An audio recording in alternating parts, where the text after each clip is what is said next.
আমাদের আগামী participant Teesta, please স্টেজে চলে আসো। তোমার কন্টেন্ট কোন ভ্যারিয়েন্ট ছিল এবং কন্টেন্টটা কি একটু যদি বল। গুড ইভিনিং টু মাই জাজেস। আমার ভ্যারিয়েন্ট ছিল ফ্ললেস গ্লো।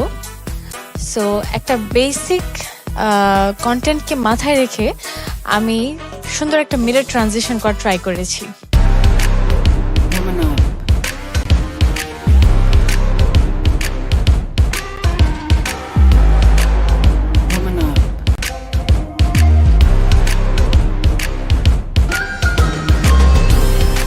নতুন লাক্স ফ্ললেস গ্লো, যার ভিটামিন সি ও ভিটামিন ই ত্বকের মলিনতা দূর করে আর দেয় ফ্ললেস গ্লো।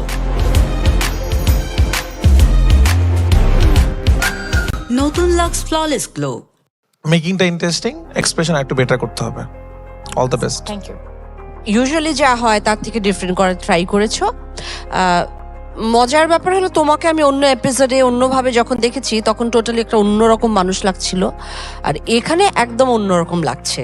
সো এটা আমাদের যারা যারা ক্যামেরার সামনে কাজ করতে চাই তাদের জন্য ভীষণ প্লাস পয়েন্ট। হ্যাঁ, কারণ তোমার এর আগে আমি যা দেখেছি সেটা থেকে এই পার্সোনালিটিটা totally different. That's a very good one. Thank you ma'am.